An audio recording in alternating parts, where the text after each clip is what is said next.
Hello and welcome to another Writerly Witterings with me, Michael Jex, the tea drinking author. It's over there, I'm not going to move and get it. This is a very quick one. I thought I'd call this a 5-minute concepts.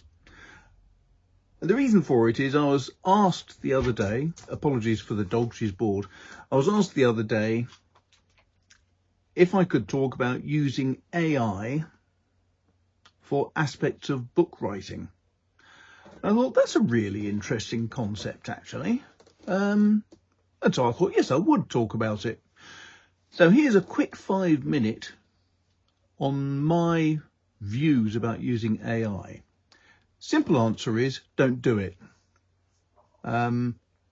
If you use AI, you can't tell how efficient it's going to be. Now, the first aspect of that is that it will generate a story based on what it thinks you would want to do. So it's bad enough now that a lot of publishers already seem to work on the basis that they want a story that fits a certain mould that they have in their minds. That's alarming, because it means you're going to get a generic style of story. And yes, if it's a romance, you'll know, oh, well, they're going to meet, they're going to get together, they'll break up, and then the end will all be happy because they get together again. In a crime book, you'll have a murder within the first 40 pages, and then you'll have a grand total of 5 or 6 suspects, and the suspect will be caught, justice will be done by the end of the book. Those are concepts that do exist currently. Publishers get very pissed off if an author, for example, says, well, I want to write a crime book, but I'm not going to have a murder in it. They get really arsey about that. But you can still do it as a writer. If you're producing a book on AI, you can't. Now, there's a lot of books being produced under AI. In fact, Amazon has now decided to restrict the number of books that an author can produce to only a few tens of books per day. So they know that a lot of the stuff being put out on Amazon is frankly crap. I know I've had friends who use ChatGPT who have asked ChatGPT to write the first chapter of a book in the style of Michael Jex, and it has done so within a couple of minutes. And it was quite accurate in terms of the style of writing and so on.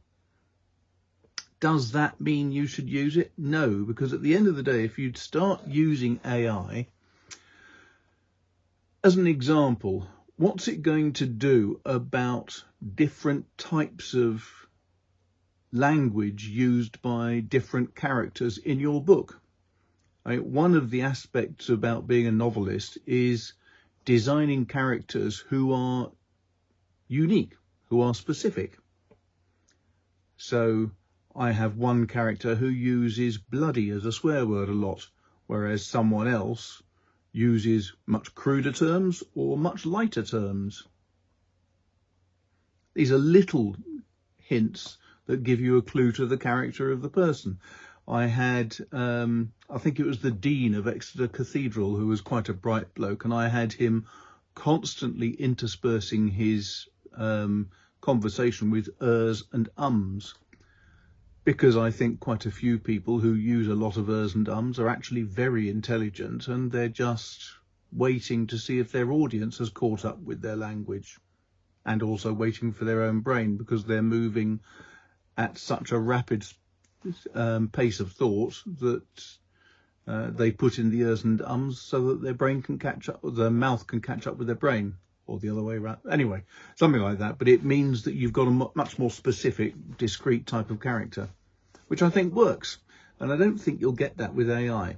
The other thing is that as soon as you are discovered to be using AI to write your books, then a lot of readers will lose all confidence in you and interest in your work, which is not ideal for an author, because you want to get the maximum.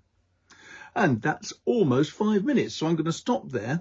I'm just going to say that I'm going to try to put these little 5-minute thoughts out every now and again. So if you've got any questions or additional comments you'd like to give, please put them through up here and I'll be delighted to answer them.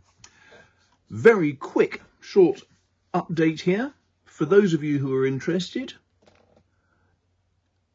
getting the stamp on my Paper Republic leather, what's it called, something Voyageur, worked extremely well. Very pleased with it. I think it adds a certain little amount of additional charm to it. So that was all good. And there we go.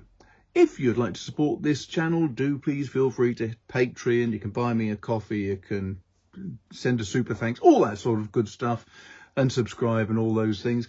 And in the meantime, just for now, I'm trying to save up to get a new microphone. If you'd like to support me in that way, then please feel free to buy me a coffee and the money will all go towards a new DJI microphone, which should hopefully mean that I can take this phone out into the wilds, into the open, and do recording there as well.